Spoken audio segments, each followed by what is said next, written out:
Hi everyone, welcome to Malethabo Accounting Academy. So on this tutorial, we will be looking into VAT again. So on my previous video, actually, I was dissatisfied. I felt like I didn't do justice with regards to explaining input VAT and output VAT and whether or not the business is owing SARS. How do we know that the business is owing SARS? Or SARS is owing the business and how much. So I felt the need to actually do another video where I will just be concentrating on explaining that portion. Yes, and I just hope I do justice this time around to with regards to explaining this. Okay, let's get on to it now. Okay, I'm gonna try and redefine again what is input VAT, what is output VAT amount, right? Now let's start here. Input VAT. Input VAT is the amount that we as a business, we were charged or we paid on items that we bought from our suppliers. Ne? That is input VAT. And now with regards to input VAT, the law allows us to claim it back. So we were allowed to claim this input VAT, this VAT that we paid from the item, we paid on the items that we bought from our suppliers, we are allowed to claim it back from SARS. Ne? And then we have what we refer to as output VAT. Output VAT is the amount that is paid by the customers when they come into the business to buy, right? So that output VAT, so that amount, we are collecting it from the customers on behalf of SARS. So we're supposed to take that amount of VAT and give it to SARS. That is due to SARS. Okay, so now what must happen? So that means after the customers have bought from the business and we have bought from the suppliers, so what must happen is that we must claim back the amount that SARS owes us, so to speak, which is what we can claim, we're allowed to claim. It's called input VAT.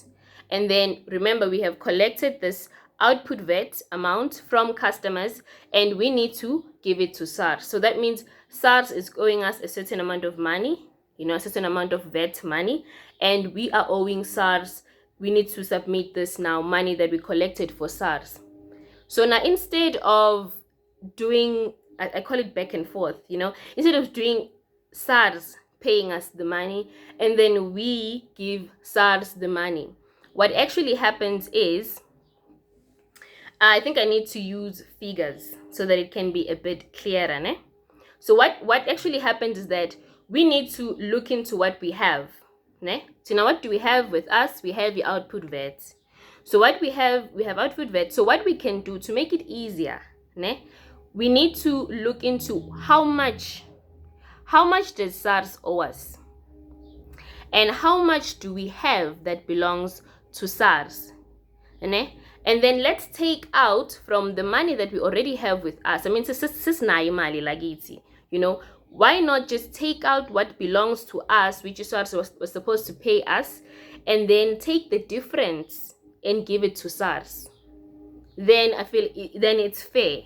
I mean, simnigeze imali le difference le whatever amount that was fair. Remember, he hasn't given us any money. We took it, we took it ourselves, and we took whatever that SARS owes us, and we're giving SARS the difference. And it's clear now. Nobody owes anyone anything.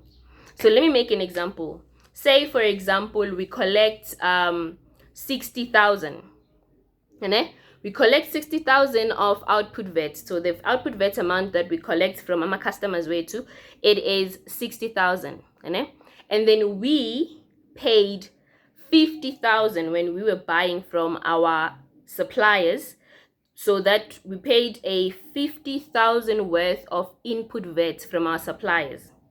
So now what does that mean? So that means SARS owes us, remember we can claim that amount from SARS, that means SARS owes us 50,000. But we are sitting with 60,000 which is due to SARS. Instead of waiting for SARS to give us our 50,000 and then we give SARS the 60,000, why don't we just take the 50,000 from the 60,000 that SARS owes us and submit the difference, which is what, 10,000 to SARS? That's what I basically mean. So now, fine, that is clear, né? But now we need to get to a point where, how do we know? Because there's an instant where now SARS, there are two situations here. There's a situation where there are cases where SARS will be owing us, and there are cases where we will be owing SARS. So the case that I just explained is a case where we will be owing SARS, which is the difference. Now we need to give SARS the difference. But there is a case whereby, say in a case where the input VAT is more, ne? So input VAT as CTA to it's 80,000, ne? Or I think it's 8,000. Okay, 80,000, yes. Input VAT 80,000, ne? Meaning what is this? Is 80,000 SARS is owing us because now we need to claim it from SARS. And then 60,000 is the output VAT. 60,000 is what we collected from USARS and we need to submit it to USARS. So remember now, we are sitting with 60,000, but USARS is owing us 80,000. What we can do is, we can take the 60,000 and then take the 60,000, but now remember, Tina, we need to claim 80, but we're sitting with 60, so we can take the 60,000 and then we can inform by means of a tax reform that we submit. With SARS, you owe us 20,000 because the input VAT yet was 80,000, which was claimable from you, and your output VAT, that which we collected from the customers, it is 60,000. Now we've taken a portion of what you owe us, we've paid ourselves already now, but you still owe us a 20,000 difference. I hope that makes sense. So basically, if I were to summarize it, I would say, listen attentively. I would say that if the output VAT, which is what we collect from the customers, is more than the input VAT, which is what SARS owes us, we as a business, we will owe SARS, ne?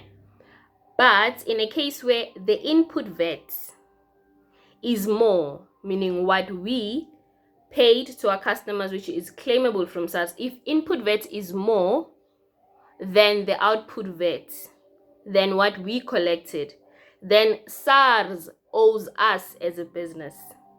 I would like to end this video here before it gets complicated, but I believe, should make sense now.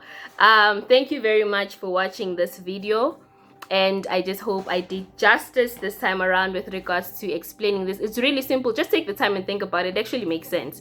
Just take the time and think about it. Why creamy? Allow it to make sense in your head. Allow it to just be logical in your head. Thank you very much for watching once more. On the next video that I will be publishing, I'm going to look into the different categories of supplies with regards to VAT.